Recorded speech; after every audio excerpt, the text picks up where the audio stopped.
இன்றே டவுன்லோட் செய்து உங்கள் ஃபேவரட் ஷோக்களை என்ஜாய் பண்ணுங்க. நீ தான் என்ன பார்க்கணும்னு சொன்னியாமா? ஆமா டாக்டர். நான் டாக்டர்னு உனக்கு எப்படி தெரியும்? உங்க கூட அசிஸ்டண்டா ஒர்க் பண்ண கபாலி தான் உங்களை பத்தி சொன்னாரு. கபாலி சொன்னானா? ஆமா, நீ யாருமா? நீ என்ன விஷயமா ஜெயில இருக்கிற என்ன தேடி வந்திருக்க?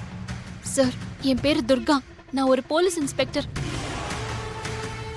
ஆனா இப்ப சஸ்பெண்ட்ல இருக்கேன் சார். நேர்மையா இருந்ததுனால சஸ்பெண்ட் பண்ணாங்களா இல்ல தப்பு பண்ணதுனால சஸ்பெண்ட் பண்ணாங்களா? சார், அமைச்சரோட மகன் கொலை வழக்குல நான் குற்றவாளியை காப்பாத்த என் அதிகாரத்தை தவறா பயன்படுத்திட்டேன்னு என்ன சஸ்பெண்ட் பண்ணிட்டாங்க சார். சரி, இப்ப என்ன எதுக்காக தேடி வந்திருக்கீங்க? சார், அமைச்சர் மகன் கொலை வழக்குல என் ஹஸ்பண்ட் சிக்கி இருக்காரு சார். அந்த வழக்குல இருந்து நான் அவரை காப்பாத்த நீங்க மனசு வச்சா முடியும் சார். அதுக்கு தான் இத்தனை நாளா நான் உங்களை தேடிட்டு இருந்தேன். இன்னைக்கு தான் நான் டிவியில சுதந்திர தின ஃபங்க்ஷன்ல உங்களை பார்த்தேன். அதான் உடனே உங்களை பார்க்க வந்தேன். சார், என் ஹஸ்பண்ட் பேரு சூர்யா. அவர் கூட இந்த ஜெயில தான் இருக்காரு சார். உங்க ஹஸ்பண்ட் பேரு என்னன்னு சொன்னீங்க? சூர்யா. சூர்யா உங்க ஹஸ்பண்டா? ஆமா சார். அவர் உங்களுக்கு தெரியுமா? நாங்க ரெண்டு பேரும் ஒரே செல்லுல தாமா இருக்கோம்.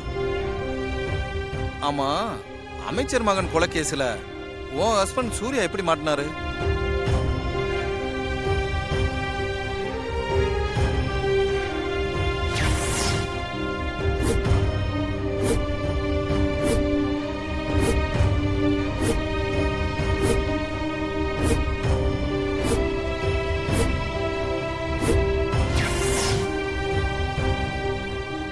இவ்வளவு நாள் சூர்யா என் கூடவே ஒரே செல்லுல தான் இருந்திருக்காரு. ஆனா கேஸ் விஷயமா எதுவுமே பேசலாமா?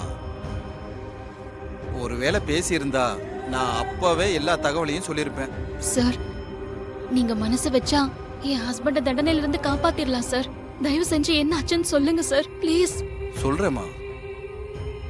அமைச்சர் மகனோட பாடிய போஸ்ட்மார்டம் பண்ணது நான் தான். போஸ்ட்மார்டம் பண்ணி பார்த்ததுல அவர் ஸ்லோ பாய்சன் கொடுக்கப்பட்டு தான் செத்துருக்காரு அப்படிங்கிறது கன்ஃபார்மா தெரிஞ்சது. அதைத்தான் நான் ரிப்போர்ட்டாவே எழுதியிருந்தேன். தாரான்னு ஒருத்தவங்க என்கிட்ட வந்து பேரம் பேசி பார்த்தாங்க. நான் அதுக்கு ஒத்துக்கல. ஸ்லோ பாய்சன் கலந்ததுனால தான் இறப்பு ஏற்பட்டதுன்னு நான் எழுதி கொடுத்த ரிப்போர்ட்டை மாத்தி தர சொல்லி என்ன மிரட்டினாங்க. நான் அதுக்கு சம்மதிக்கல. உடனே அவங்க தன்னோட செல்வாக்க பயன்படுத்தி நைட்டோட நைட்டா என்ன டிரான்ஸ்ஃபர் பண்ணிட்டாங்க. அடுத்து வந்து டாக்டர் கிட்ட பேசி ரிப்போர்ட் எல்லாம் மாத்திட்டாங்க. அதுல வந்த விளைவுதாமா இவ்வளவும். இப்போ ஒண்ணும் கெட்டு போல. நான் எழுதின உண்மையான ரிப்போர்ட் எங்க ரெக்கார்டு ரூம்ல இருக்கு. நீங்க நேரா ஜிஹெச்சுக்கு போங்க. அங்க முத்துன்னு ஒரு அட்டெண்டர் இருப்பாரு. முத்து? அவர்கிட்ட நான் சொன்னேன்னு சொல்லுங்க. அந்த ரெக்கார்டு ரிப்போர்ட்டை உங்ககிட்ட கொடுப்பாரு. அதுல இருக்கிற ஒரிஜினல் ரிப்போர்ட்டை நீங்க எடுத்துக்கலாம். உங்க வீட்டுக்காரையும் நீங்க காப்பாத்திரலாம். ரொம்ப நன்றி டாக்டர். இந்த நன்றியை நான் என் உயிர் இருக்கிற வரைக்கும் மறக்க மாட்டேன். என் ஹஸ்பண்ட் தண்டனையில இருந்து காப்பாத்திடுவேன். ரொம்ப நன்றி சார். நான் வரேன். சரிம்மா.